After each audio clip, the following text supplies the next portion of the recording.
I'm going to make some chestnut mushroom and truffled lentilzotto. Now try saying that after having had a few drinks one night.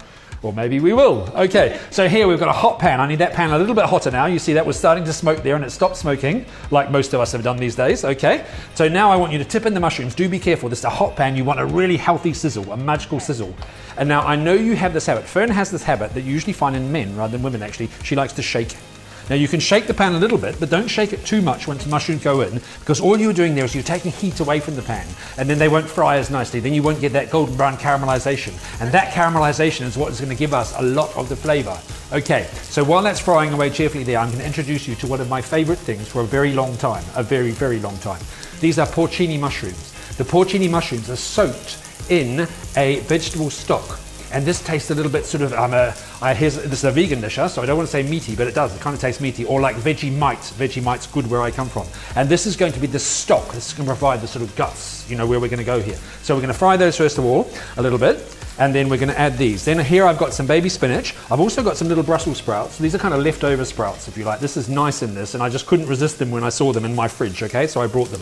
Then I've got these truffle-infused puglia lentils. I've got some chestnuts, and I've got some chestnut puree. Now, excitingly in this is a dish that everyone can eat, because it's so tasty. It's really, now you can shake. You shake away cheerfully. That's it. Good. Shake, shake. There we go. That's it. Fantastic. Okay, in about 30 seconds, you're going to add these whole chestnuts. Just add them whole. Okay, these are already cooked for you in the pouch. Oh, it's so handy. It is so handy. Good. And then give them a little toss as well. So the chestnut puree, and this is a new thing. This is an innovation of mine. Okay, back down, back down, back down. Yep, good. Okay, just make sure the pan keeps in contact as much as possible with that. Okay. It's outstanding there. And do you know a funny thing, actually? What you're doing there is you're sautéing the mushrooms. Yeah. As you sauté is the French word for jump. So you're jumping the mushroom, and that's why when you do like a literal translation, you go, stop to jump the mushroom for a little bit. Okay, very good. Okay, so that's going to go like that for about another 30 seconds, at which time we're going to add the garlic and pretty much everything else. Okay, so the chestnut puree, back to that, that's going to provide the creamy, buttery type thing at the end. But this has got no animal products whatsoever, and it tastes so rich and glorious and wintry. It's wonderful. Okay, so the garlic now that I've just sliced, okay, toss that in. Then you're going to put in the stock and the porcini mushrooms that have been soaking in the stock. No. Yep, they've had time to get to know each other quite beautifully. You've already added the chestnuts, haven't you? Yes. So remember, I'm your assistant. You pass me your bowls, and I do a little tidy stack over there. Okay, and now just to warm them through a little bit, we've got these Brussels sprouts, so these have been boiled. Okay, this isn't actually part of the recipe, it's usually just got the spinach in it, but it's a great way to use them up. And of course, this is quite a sort of wintry and Christmassy, isn't it? You've got the chestnuts roasted over an open fire, you've got the sprouts left over, you know, so in they go as well, beautiful. And then you're going to take in this pouch, and you've got to, you know, this is a bit, just get the lentils down a little bit. You're going to open it up at the top there and scoop them all in to the broth. Wonderful. And while you're doing that, as your assistant, I'm going to chop these chives. Now the chives are an interesting addition here, because normally in a sort of risotto type of arrangement, you start off with onions and garlic, and you start off by sweating them, so softening them, so you get quite a gentle flavor. I didn't want to miss out on the onions, but I did want to miss out on the 8 minutes that takes. So just adding the chives right at the end is a perfect sort of compromise. And look, there was one chive left in my bowl. That's like the little boy in the Pied Piper of Hamelin, you know, so we've got to use it. There you go, he's back. So now there's finally a happy ending to that story. Okay, there we go. So stop stirring now for a bit, okay? Because this is the thing, I just did that, and that's why I call it a man shake. So many times I do it, because this is what men do, you know, they come past pans, walking along, cash, they see a pan, their eyes light up, and it's like one of those cartoons when your eyes come out on bling like that, and they give the pan a shake, and then they walk past, having forgotten why they came in the first place, and then they scream and ask for it later on. Okay, good. So while that's all going around, I want you to now add the chestnut puree. So this is half a pouch of the chestnut puree. Now there's no nasties in here, huh? This is just chestnuts and water that are whizzed up together to make a glorious smooth puree. Okay, and this is going to give creaminess, right? It is going to give it creaminess, but also just the boiling and the lentils and all that will give it creaminess. So get it all out, every last little bit. No waste at all.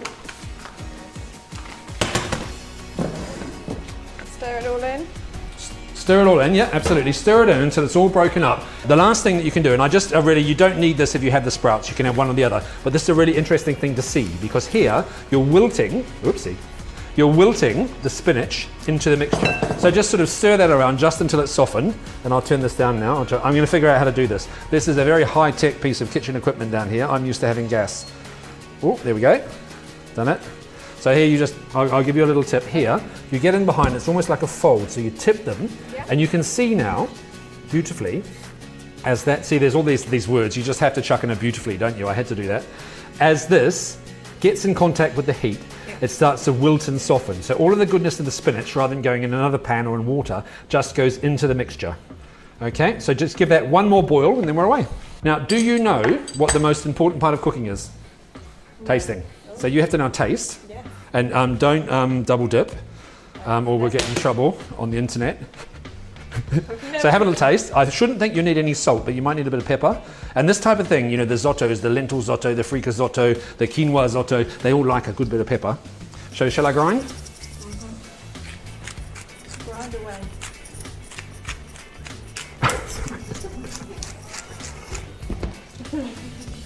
Okay. Lovely. Good? Yeah? Okay, so that's good. It doesn't need anything else? No. So now you see, you watch this just pour, and when I talk about the zotto, you see, we're talking about texture here. We're talking about that texture that you used to have to go for in 18 minutes, but that's 18 minutes on top of 8 minutes sweating, and then 2 minutes reducing the wine or the vermouth in there. Here we've done this in about 5 minutes, or it would have been a lot quicker, but I talk an awful lot, I know. So here we're going to dish it up, so you can see this just going into the pan, and you see that oozing its way, and some of it unfortunately just fell over the pan onto the floor, but that's the way it goes sometimes. Okay, I'll get that later when no one's looking. Okay, so you see here you've got the mixture of chestnut mushroom. You've got a wonderful bit of sauciness there, okay? And the great thing about the sauciness in this too is that that stays that way. It keeps it hot, keeps it warm as you go, and keeps it juicy. And then you just sprinkle a few little chives over the top. Oh, you do yours. Sorry, I did your side too. No, we've got the wrong ones because I used to have the pink one, didn't I? And you had the blue one. And then, there we go. There we have it. Chestnut mushroom, truffled lentilzotto with chives.